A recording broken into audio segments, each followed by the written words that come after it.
You're listening to Brain Lenses, a show about how we perceive the world, ourselves, and each other. I'm Colin Wright.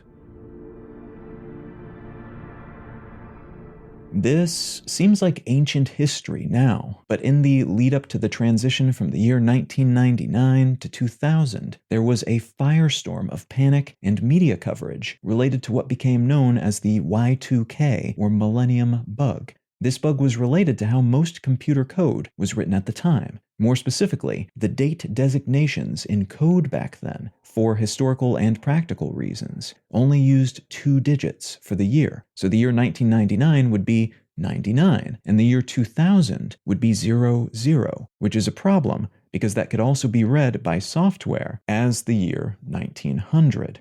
The panic was focused on concerns that computer systems globally would glitch and or collapse because the machines would think it was 1900, or simply go haywire because their files and databases would be disoriented by the seemingly conflicting dates.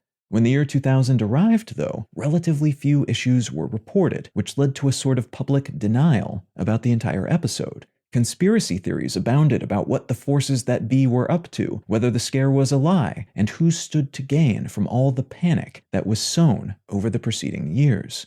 The reality, though, is that nothing big happened in large part because vast sums of money were spent, and a whole lot of people expended heroic amounts of effort leading up to the transition to make sure code was changed, often at very fundamental levels, so few major bugs manifested. The Y2K fallacy, which is my term for this perceptual issue and which is not a true fallacy, refers to a common narrative about the Y2K bug, that we got all worked up about nothing, and we know this because few bug-related issues were reported when the year 2000 arrived. This narrative primarily seems true to people who are ignorant of the estimated $300 to $500 billion, though it may have been higher, that was spent by government and private entities to fix this issue before it became an issue.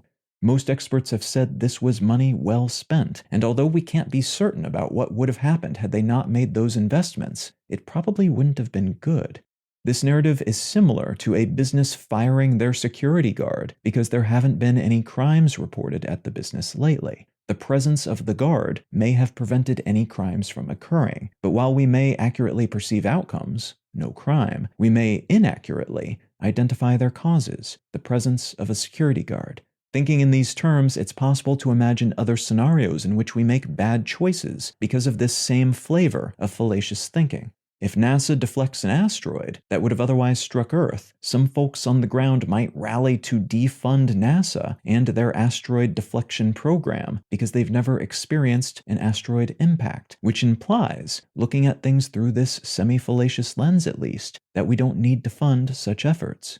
The deflection program may seem like a waste of money to many people because all they see is a lack of asteroid impacts. This suggests that we are prone to making judgments about causes and effects that are informed by incomplete or incorrect data, which in turn suggests that it might be prudent to invest in education efforts to inform the public about these successes if we want to be capable of funding similar efforts in the future.